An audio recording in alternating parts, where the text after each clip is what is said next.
the Seahawks Game Day studios. Get out the champagne. The Seahawks are headed to Super Bowl 48. We'll have reaction from Coach Pete Carroll and the players coming up. It's next on Seahawks Game Day.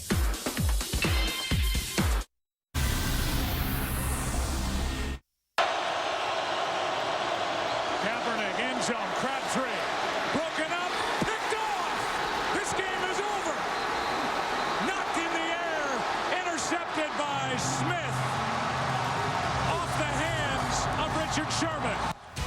And with the hearts of every Seahawks fan coming to a near halt, the Seahawks defense makes the play that clinches a trip to Super Bowl 48. The Seahawks going on to win it 23-17 in front of a record crowd at CenturyLink Field of 68,454 fans. Just the second Super Bowl appearance in franchise history, and doing so against their biggest rivals. Wow. Just wow. So the game is set. Super Bowl 48, the Seahawks and Denver Broncos, the two #1 seeds advancing to the big game. What a battle it should be on Sunday, February 2nd at MetLife Stadium. But tonight we celebrate an incredible comeback win and a great effort to hang on in the end. This is Seahawks Game Day. Aaron Levine alongside former Seahawks Max Strong and Dave Wyman. Reaction from Coach Carroll and the players coming up very, very soon. But the stage is yours, guys. What an epic battle. The Seahawks defense living up to its billing as the best in the NFL. Well, I'll tell you what, that's one of the best football games I've ever seen, let alone one of the best football games I've seen this year. You know, you just saw the Seattle Seahawks winning in Seahawk fashion. I mean, going in at halftime down 10-3, and then coming back in the second half and putting on a performance that really just got those guys going, you know, and making the play at the end. I mean, how about Richard Sherman tipping the ball and giving Malcolm Smith a chance to run underneath it? You know, I said that was one of the greatest games ever once they were doing the kneel down. Before that, that was way too nerve-wracking, but man, what a great battle between these two teams. And you know, it did come down to the fourth quarter, and whoever was tough enough at that point. And this has been the case all year long, is that the Seahawks just make plays. They have the running game, they have the defense, they take the ball away, but you just see, you know, players coming up that you wouldn't have originally, you know, when we first went into the season, you wouldn't have thought about guys like Baldwin and Kearse making big plays like they did. But I mean, Mac has a whole list of guys. It might take a little bit past. We're off the air, but the guys that made plays. A lot of people made big plays, and a lot of them weren't guys that we were necessarily counting on to make big plays this year. And they've been doing it all year long. Guys like Kearse and Malcolm Smith. It's just phenomenal. Just a great win. And boy, I tell you what, just to see that stadium at the end with the confetti and the honoring of the George Halas NFC Championship trophy just brought back a lot of memories. So congratulations to the Seattle Seahawks. And speaking of that atmosphere, let's head to CenturyLink Field now. Our Ian Furness is standing by live. Ian, are there any words to describe the scene down there? Heavy sigh, Aaron. Heavy sigh, man. I'll tell you what, that was absolutely incredible. I'm with Dave Wyman. It was an epic game, but not until we saw the two kneel downs and then the two timeouts called by Jim Harbaugh. But what an incredible game. And let's just pay tribute to this crowd and the atmosphere. Again, I was born here. I was raised here. And so for me to see this crowd and know what it means to this particular city is special. And the guys we talked to on the field, we'll hear from some of them in just a few minutes. We'll have some guys come down here to the locker room in a couple minutes as well. But I'll tell you right now, to a man, everyone spoke about the crowd, what a difference it makes. That's why you play 16 games. That's why you go 13-3. That crowd was deafening. They made a difference when they were down 10-0. And when they were looking to kick this game away, that crowd picked them up. I heard somebody said on TV on Fox Network, Pam Oliver or somebody, that the crowd wasn't that great. Nonsense. This place was on fire. This city's going to be on fire tonight. And now you can just exhale and say, woo, here we come. We're headed to New York City, Aaron. Love it, Ian. And in fact, Pete Carroll giving props to the 12th man up on the stage in the trophy presentation. We'll hear that in just a couple minutes. Let's go through the final defensive stand, though. A bend but don't break mentality. We've seen it all season long, and in the end, they made the play they needed. Yeah, I mean, you just look at Kaepernick. I mean, I was surprised by his performance actually today. I thought he did a tremendous job getting him down just in this situation where you can get the ball into the end zone. But, you know, you really can't underscore. Look, what Malcolm Smith did, being able to trail that ball all the way down there from his drop position, that's the kind of plays he's been making all year long. The hustle plays, that's indicative of this entire team. Just guys just continuing to hustle. I mean, Doug Baldwin, too, you just think about that 69-yard kick return he had on the kickoff return. It was phenomenal. But that was, look, the best corner in the league going up against one of the best receivers, and he won that battle. Well, and you look at how Sherman, that looks very similar to that play in New York, where he batted it back inside to Earl Thomas. And like Max says, you know, there's another guy that we didn't even expect to be part of the deal this year was Malcolm Smith. Yep. And, you know, having played that position, I mean, you drop about 10 yards deep, and then a lot of times you just sort of watch the ball go over your head and sort of jog out there. He busted his tail out there, ended up getting an interception. So many different guys came up with big plays. And on that final drive, Kaepernick was looking really good. I have a lot more respect for that kid. I mean, he ran in the first half. He was throwing pretty well in the second half, and so that was getting dangerous down there. But Sherman has just proven, like, he's the guy that calls the shot and then hits the home run. I mean, every single time, you know, don't come my way, and this is what happens, and end up being the difference in the game. There might be some trash talk, but he certainly backs it up. Yeah. A reminder here that once Pete Carroll takes the podium, we will take that live at CenturyLink Field. But our Ian Furness caught up with Golden Tate on the field. What are you thinking, buddy? What are you thinking? Wow. We're going down to history in 2 weeks. We're going to the Super Bowl.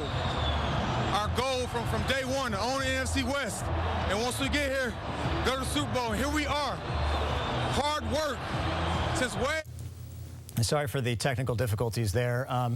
We'll try and get back to that in just a second. But, guys, we talk about the turnovers in the end. We hear it all the time. It's all about the ball. Colin Kaepernick turned the ball over 3 times in the fourth quarter alone. He was taking care of the football up until that point.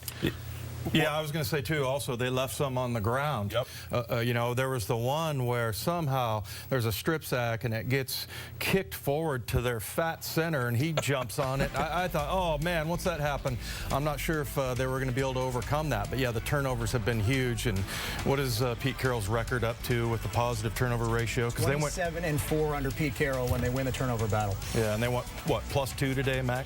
They were. And this is one of the things we talked about in the pregame was that Colin Kaepernick, at some point in time, he was going to have to take some chances and some shots down the field against his secondary. And then you got guys like Cam Chancellor being able to come up and make a big play. I just didn't, it was one of those things I just didn't feel like he was at the maturity level yet as a quarterback to be able to throw the balls into those tight windows that he was going to have to fit it into today. And sure enough, it came up to bite him in the fourth quarter as they turned the ball over 3 times. You know, the Seahawks have now won their last 7 home playoff games. You don't think that crowd is important? How about that stat right there? Well, how about this? Last year at this time, we were sitting here, and I remember Max saying, you know, if that Atlanta, you know, game happened. Yeah. And that's kind of what was, I think, creeping into everybody's mind on that last drive. You know, don't let this be the Atlanta game last year. But I remember you saying, Mac, if that game was played at CenturyLink, they would have beaten Atlanta by 2 touchdowns. And so they finally got to the point where what they wanted. And it's just been interesting this year with this team. Everything they've wanted to do, they've done. It's like going into the season, every team says that. We're going to get to the Super Bowl. We're going to have home field advantage during the playoffs. But this team called it and then did it.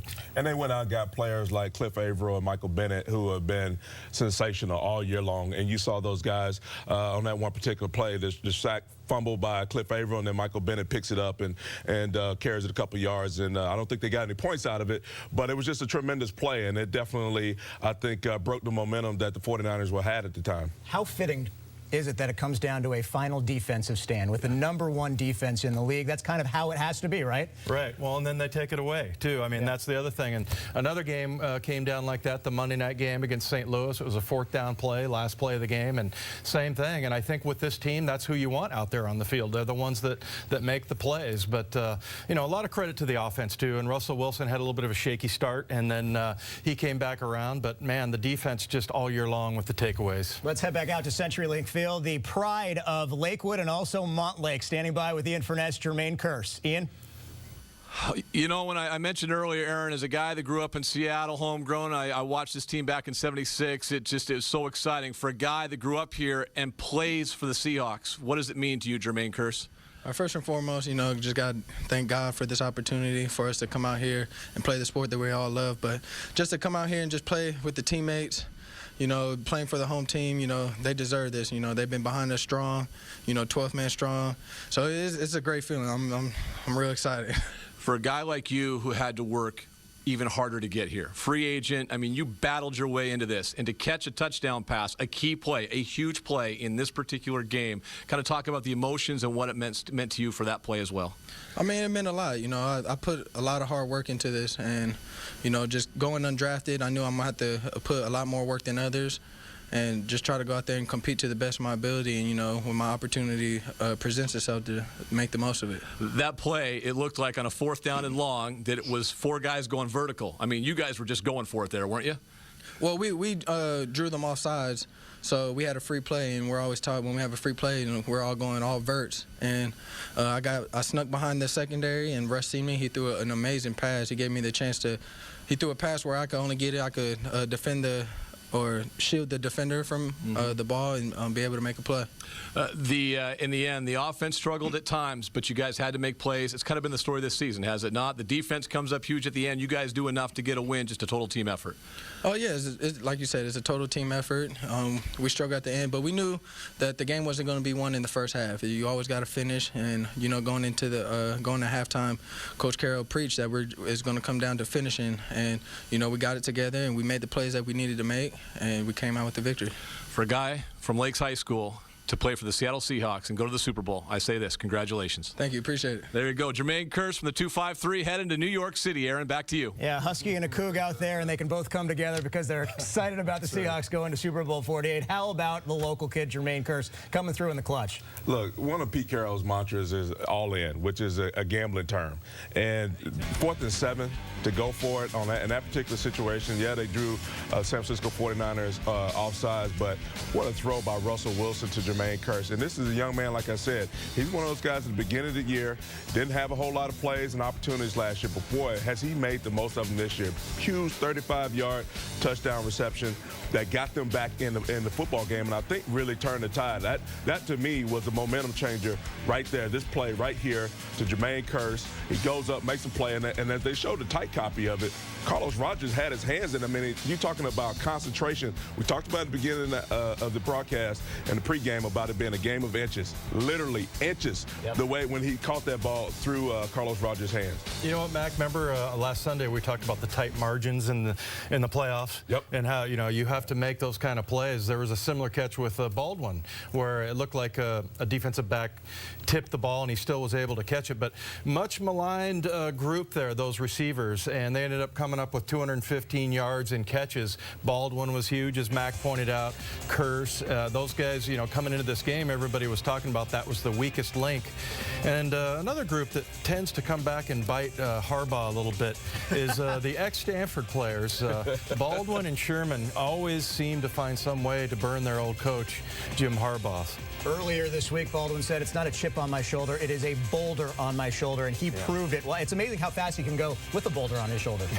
Well, he was absolutely amazing, and they even talked about it on the broadcast, not even just receiving the ball, but also with the kick return, that 69-yard kick return, they got a field goal out of it. It was an answer to some points that they had gotten, and that got them, at least they went into the locker room with some points on the board, and so they had to feel good about that. I just felt like Doug Baldwin, along with Marshawn Lynch, really offensively, kind of the MVPs of this game, and they really carried this team. With the big celebration at CenturyLink Field, the players are just rolling into the locker room to join Ian Furness. Right now, he's got Michael Bennett. Ian?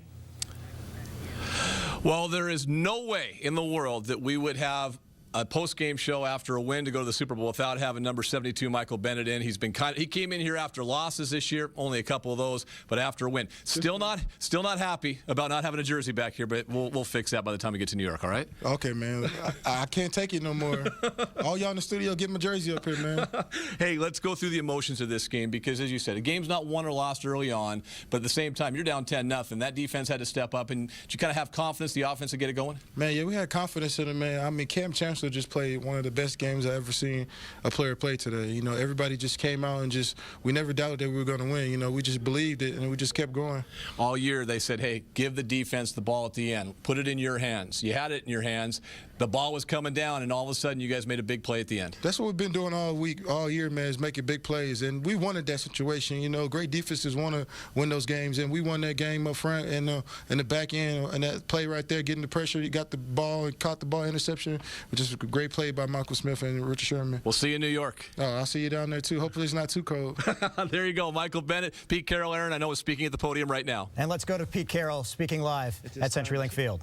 We are. So it's pretty cool. And to play a game that goes all the way down to the last few seconds, you know, it wound up being a game with kind of a sloppy type of finish to this game. It felt like when we had a chance to go ahead and end it, we didn't do a very good job of that.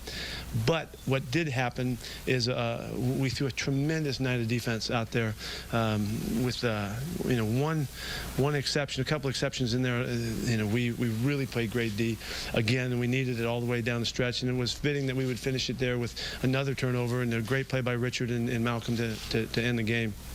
And we did with the turnover thing. This is cool that we love so much. But we got to get better. We got to keep getting better. And there's a lot of ways to do that. I think just want to also say about John Snyder has been an unbelievable partner to do this with as we work for Paul and try to give him representative club and all. John's been unbelievable, and without him putting this thing together, because you all know, you've all watched it, what's happened. It's taken us years to put it together, but John's just been he's as good as you can get, and I'm just blessed to be able to do this with him, and I need him every step of the way. So I wish he was up here with me, but so. That's kind of just want to make sure you get a couple things out there and get you started. What do you got? Can you take us through the go-ahead touchdown when it was 4th down? You were trying to figure out whether to bring Hauschka out or maybe punt. I don't know. Just take us through what happened there. Well, let me just say it this way: that we had some options here, okay, and we wanted to try to get points, and really we sent the field goal team out there to do it, and as we talked it over, it was beyond what House had done in pregame. We said, well, okay, so we said, okay, let's not force that issue just in hopes of him kicking a good ball right there. So we just let it wind down to go ahead and take a shot. The other option was we weren't going to kick it, we weren't going to punt it, and so the other option was to go for a 4th down. So we just had to wait it out. Once we realized that we didn't want to force that issue on him, so we waited it out, and we had a great call and an incredible play by Russell and the protection that set it up, and then Curse comes through with just a heroic touchdown pass to put us ahead there. Did the play change at all when you saw that it was offsides and you had a free play? There are things that happen in football like that sometimes that I'm not talking about. Thanks. I can't tell you about that. Can you talk about making it to this point in the journey, what it's like in that locker room right now? Yeah, it's it's a team. It's a very interesting team because we're as young as we are. They're not acting young. They understand and they're really excited about this accomplishment and about this day, this game against the Niners and all. But they know we're not done. And so it's a really good mentality. And I said going in that I thought we'd be fine about handling this. Just gauging how they've when they've been interviewed and as they talk to us and as we watch them prepare, they stayed right in it. So there's nothing to think that anything else is going to be any different when we go to through this 2 weeks to get ready. So it's a group it's different than you would think for such a young group. They have a mature mentality about them that really is going to help us. Coach, did you change anything in the second half to kind of contain well, there's always some adjustments that we make, but what we really talked about on Friday was that at this halftime we were going to talk about finishing in here. I told them that was going to be the topic, and I said, I'm telling you now so that when you hear me say it in there, I want you to really do something about it. And in the second half we outscored them 20-7. Regardless of how it came about and how it all looked and all, that was a great finish for these guys, and that was what we needed to do. We needed to take the next step, finish this football game playing better than they did, longer, and our guys got that done. Coach, how much were you trying to establish the running game in the first half, and how big was Marshawn Lynch's run? We didn't get enough runs in the first half to get enough information, really, and it was frustrating in that regard because we did want to run it. So we came out in the second half, really the third quarter, to make sure we could start to put our runs out there so that we could get the information we needed so that we could adjust. We just didn't get enough done in the first half, and I thought Tom did a great job and Daryl did a great job of mixing stuff, and Marshawn came off the football, really in great shape and really gave us some great plays. Of course, the big run was the one, but also just we felt his consistency. It was really important for us to come back in the third quarter. Now Bailey as much as you did. What went into that? Really their guys, you know, they're the big guys on the edge that we want to make sure and match up and not be even in size. You know, we wanted to be better than that, and we thought Alvin could help us out, and it seemed like he did a nice job.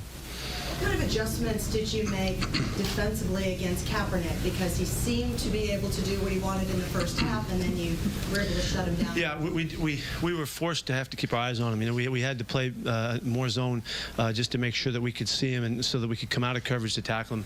And he still ran against us when we were playing zone in the first half, but we thought that would be the best idea to try and keep him you know, in check a bit. That was hugely the factor in the first half. We noticed that, and so that was really the adjustments. It's not, you know, so not great mentality stuff. We just want to make sure we could see him when he took off, so that we could minimize those gains. So what's it mean to you personally to get to the Super Bowl? You know, it's interesting, Jim, that not until Sherm tips the ball to Malcolm, you know, did it even hit me. I mean that. I'm talking about the whole preparation, the weeks coming in, and all that we have a chance to be in the Super Bowl. Never really hit me until that moment. And all I can tell you is it's quite a magical moment. You know, that you can't quite grasp the reality of it. You know, is this really happening? Did we really do this? You know, and it's very, very special. And I know for the young guys too, and as well. I mean, from the old guys to the young guys, you know, we all got to share in that. So it's a big moment for everybody. And I think maybe everybody sees it differently, feels it differently, but it just was very magical to know, okay, we're going.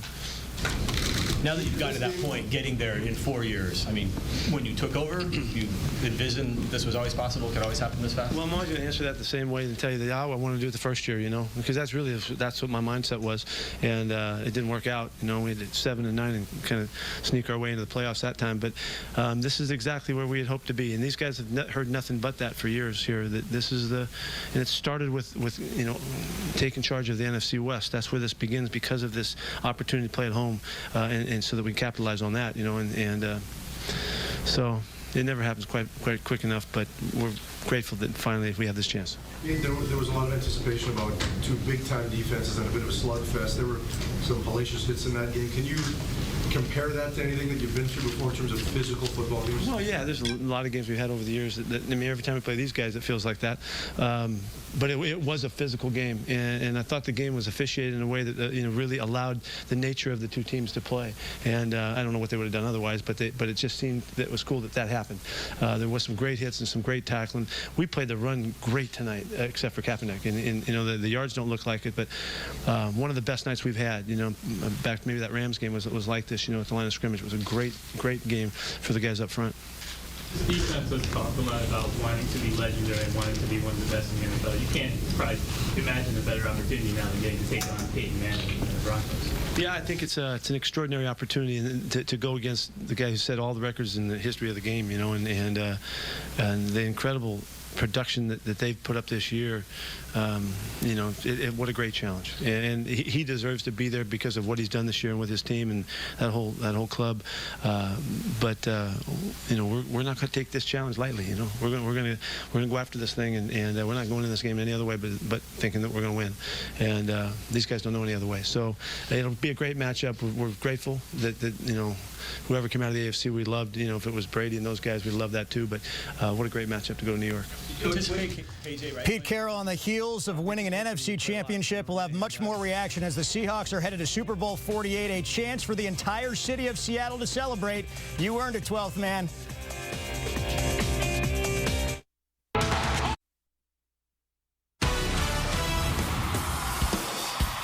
And welcome back to Seahawks Game Day. We are back here live at CenturyLink Field, and I'm joined now by Bobby Wagner. 15 tackles, that's all. 15 tackles today. Not a bad game. You know, not a bad day's work. Something simple. We were talking, we've done a lot of these over the last couple of years. You and I have come in here, you've talked after wins, after losses. This might be the best one, huh? How do you feel right now? Give us just your raw emotion. Man, I feel great. You know, I'm on a high right now, definitely. You know, it just feels good to be in a position to possibly win something that you've been wanting to win since you was a little kid. This game, people will probably talk about it for years. It was back and forth. You're down 10-0. Your offense gives the ball away on the very first play of the game, and yet you keep battling back. There's a lot of opportunities for turnovers. How many times that ball was on the ground and you guys didn't come up with it? Finally, the 3 turnovers in the second half, or in the fourth quarter, really. What was the difference? We just got to the balls. You know, we knew that, you know, a couple balls that got away from us, and we just had to keep playing and keep, you know, giving the offense back the ball, and they were going to do something with it. Colin Kaepernick busted off that long run. Gap control, we've talked about that before. That That seems like it's a big thing with him. You take an inside angle or you lose your gap, you lose your assignment, and he can bust it out. That seemed to get better as the game went on. Yeah, I think, early going, they did a good job of, realizing when we were in man and trying to spreading us out and opening up those lanes. And we did a better job of closing those lanes and playing a little bit more zone. You always hear about in-game adjustments. How much credit does Dan Quinn and the staff get for that? Because there were a lot of big changes that were made. He gets a lot of credit. He gets all the credit. We came into halftime, made a lot of adjustments, and made sure we spied them, made sure we played a little more zone, so it took away those running options, and we got the win. You've always wanted the ball, I think, as a defense in your hands at the end of a game. It's worked out more often than not. Yeah. Were you nervous though at the end there? Nah, definitely when that last play, when I see him throw it up, on Sherman's side, he didn't throw it far enough, and, I knew Sherman was either going to pick it or tap it. And, of course, the linebacker made the play. Yeah, of course. Linebackers always around the ball. 15 tackles, we always there. You grew up a fan of who?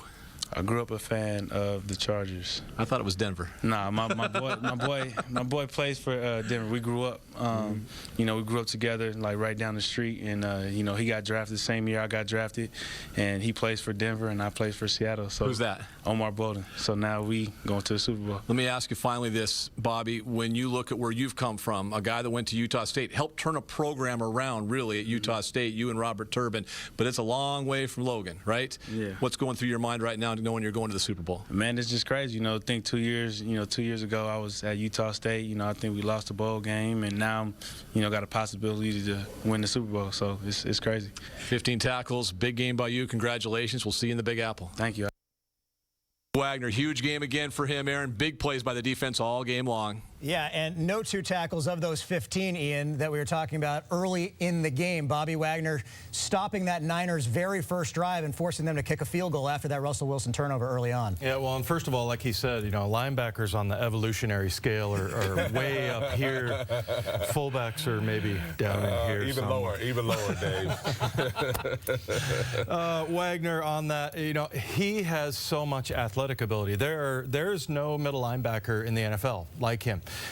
He makes tons of plays all over the field. And in that first series, as you mentioned, Aaron, after that, the fumble by Russell Wilson, he makes 2 tackles on Kaepernick, and Crabtree was the other one. He got a ball underneath, and Bobby Wagner came up. And I think in that situation, you're definitely expecting that Crabtree can make a move, but not Bobby Wagner. He's just too athletic.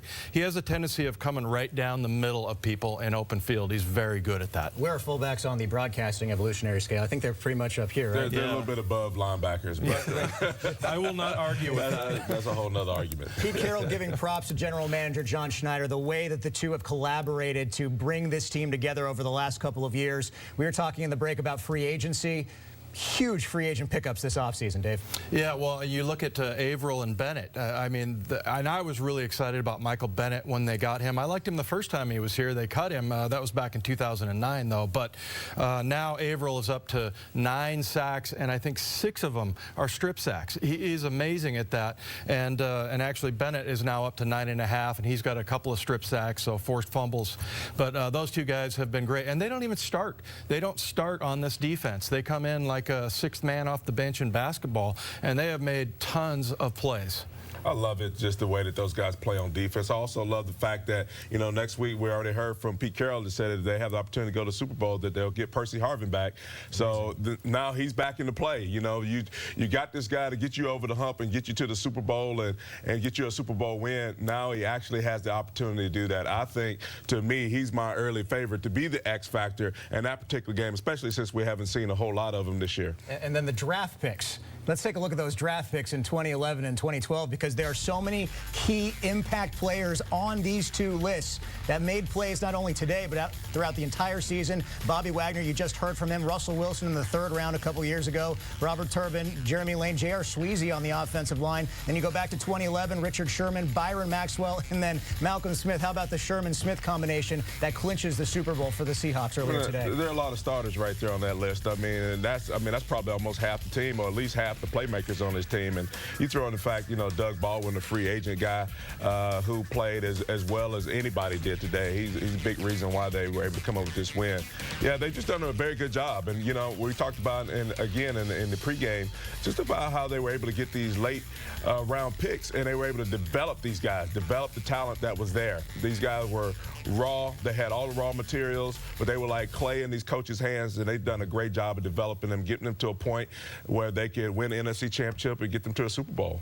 Yeah, you know, it's interesting, too, that, you know, Schneider and the way Schneider and Carroll work together. He brings them in, and then Carroll makes them into players and makes them fit into his system. But if you ask Schneider, you know, he says, look, we try to get guys that will fit in Pete's system. But the other thing to look at, you know, when you go back and look at the draft, it's always fun to go back and redraft, you know, look 3-4 years later. You look around those picks like Sherman, Cam Chancellor, there's nobody around there. I mean, they picked them out of nowhere and made them into players. So it's amazing what they're able to do. And, you know, that's going to be very crucial going forward, because those guys make the smaller salaries. And, you know, with the salary cap problems and everything, and there's a bunch of superstars on this team, you're going to have to continue to bring in young talent from different places, you know, free agency possibly late in the draft. So Schneider is just the expert at that. Here's a cool little nugget. The Seahawks take care of their NFC West rivals today. They're going against their old AFC West rivals in the Denver Broncos in Super Bowl 48.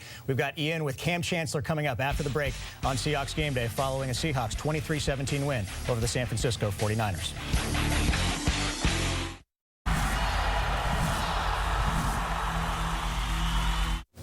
Into the neutral zone. An undeniable star in today's game, Doug Baldwin at the podium at CenturyLink Field. Best for opportunities downfield. Like I said, Jermaine Kearse came up with a hell of a catch. Can you talk about that play where you got behind the defense, Russell scrambled? Is that a feel thing? Or? Yeah, pretty much. I mean, we know that Russell is he's very talented when he has to scramble, and we want to make plays for him when he has to do that. You know, sometimes there's a breakdown in something in protection or the route concept, and we have to improvise. And Russell does a wonderful job at that. So it was just me taking advantage of my opportunity. How hurt were you after that play? Significantly, and I'm going to be pretty hurt tomorrow too. I'm not feeling it right now, thank goodness, but you know, it's the game. It's the game that we play. You're going to deal with those injuries and pain. So yeah, it's nothing new. Say that again. Hip bruise. Yeah, yeah, we call it that. Doug, all year long, you know, people have doubted this receiving core. Thank you for asking that question. Tell me, did you guys finally show everyone just how good you are? Right here. How much time do you got? I'll say this: the guys that we have in our receiver room, they're very talented. They're unselfish players. They're perfectionists. They work so hard at their craft, and I can't say enough about the guys in our receiver room. But the thing that inspires me the most is that we know in this offense that we're not going to get as many opportunities as we would if we were in a huge passing offense. We know that. But we also know that when we get our opportunities in the passing game, we've got to make the best of them.